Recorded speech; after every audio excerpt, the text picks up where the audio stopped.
Mdzina la Atate ndi la Mwana ndi la Mzimu Woyera. Amen. Ambuye akhale nanu, akhalenso ndi mzimu wanu.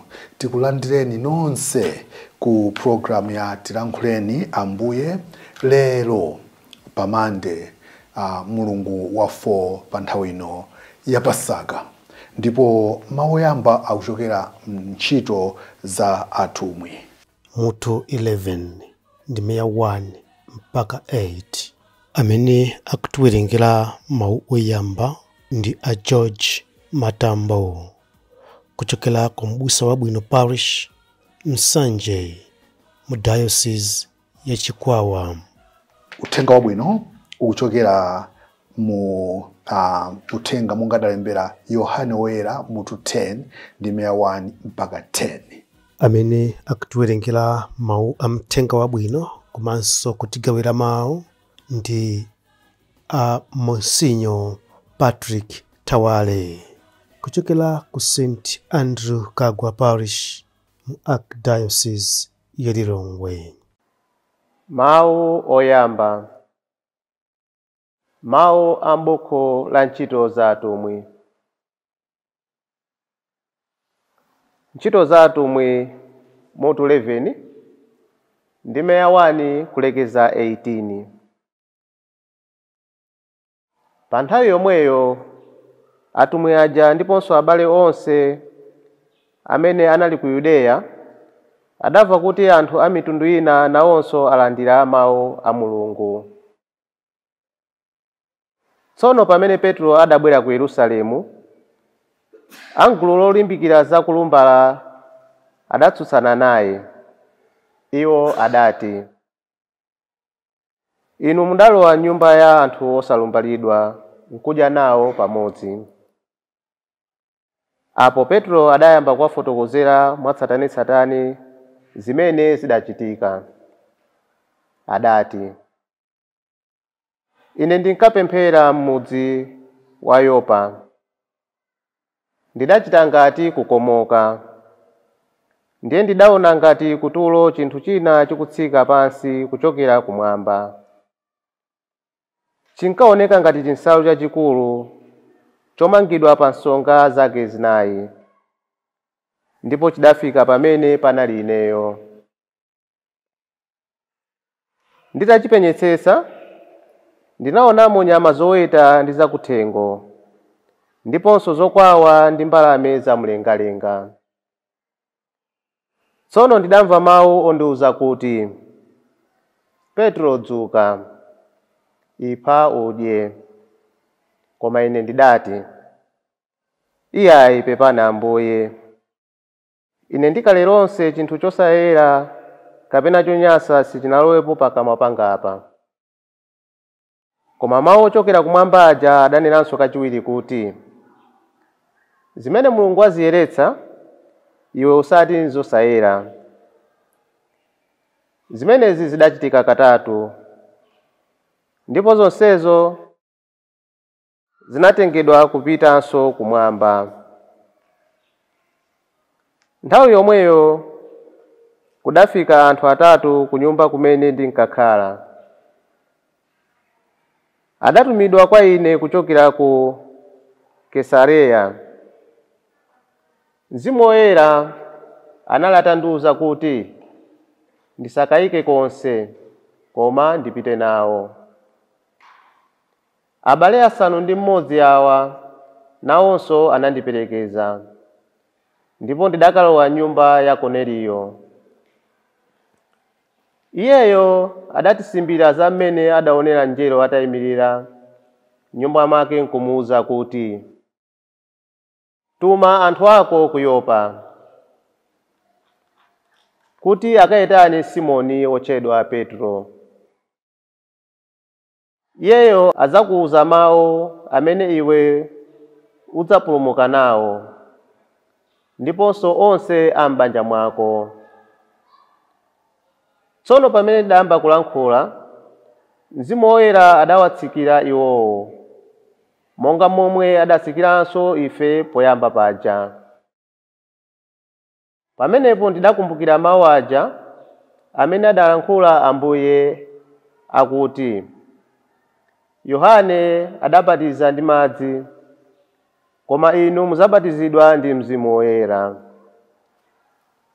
Tsono ngati Mulungu adawapasa iwo mphaso yomweyo imene adatipatsa ifeyo pamene tidakhulupirira Ambuye Yesu Khristu, nanga ndine yani kuti ndikadatha kumuletsa Mulungu?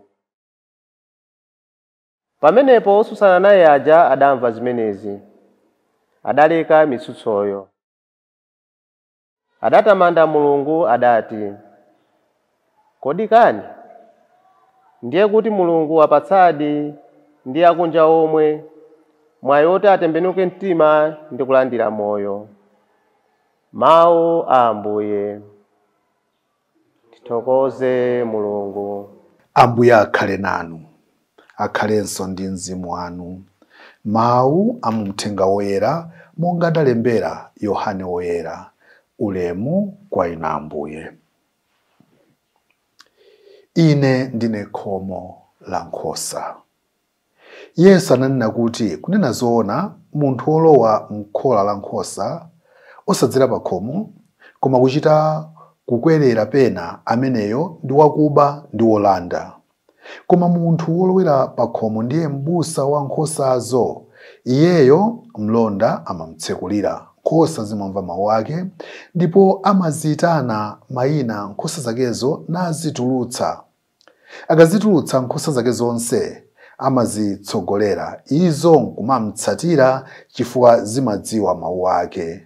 Mlendo sizimtsatira ayi, zidzamthawa chifukwa sizidziwa mawu a mlendo. Yesu adawaphera fanizoli, koma iwo sadamvetse zimene ankawawuzazo. Tsono Yesu adatinso, ndithu ndikunenetsa kuti ine ndine khomo la nkhosa. Ena onse amene adabwera ine ndisanafike ngakuba ndi wolanda, koma nkhosa sizinawamvere. Khomo ndine. Munthu akalowera pa ine adzapulumuka. Azidzalowa ndi kutuluka ndipo adzapeza chakudya. Wakuba amangodzera kuba, kupha ndi kuwononga. Koma ine ndidabwera kuti nkhosazo zikhale ndi moyo wake wochuluka. Mthenga wa Ambuye. Ulemu kwa inu Ambuye Yesu Khristu.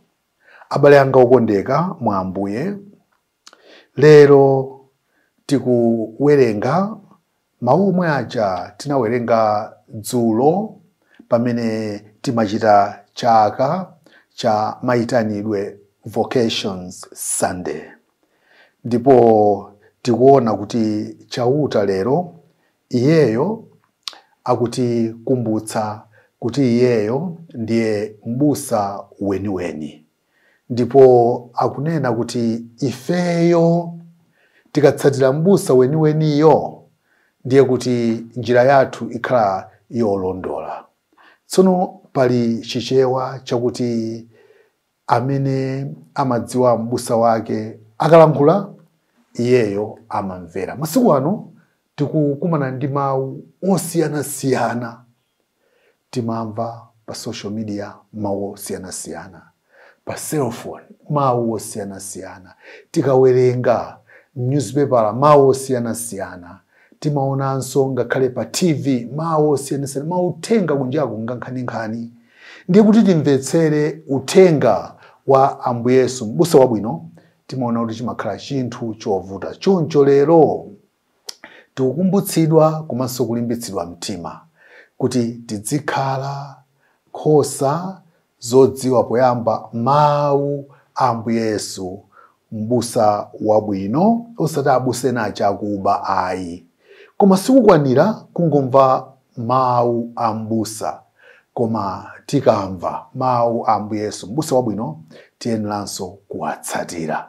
Ndiye kwa ifeyo chimene lero tikupemphedwa ndi kuti pa moyo wathu wa tsiku ndi tsiku tiziphatana ndi Ambuye Yesu. Kuti tingaphatane nawo bwanji Ambuye Yesu? Kukonda poyamba kupemphera. Munthu amene amapemphera, ndipo cholinga chakupemphera sikuti Mulungu kumampatsa litaniya ya mapemphero ya zopempha zathu ayi.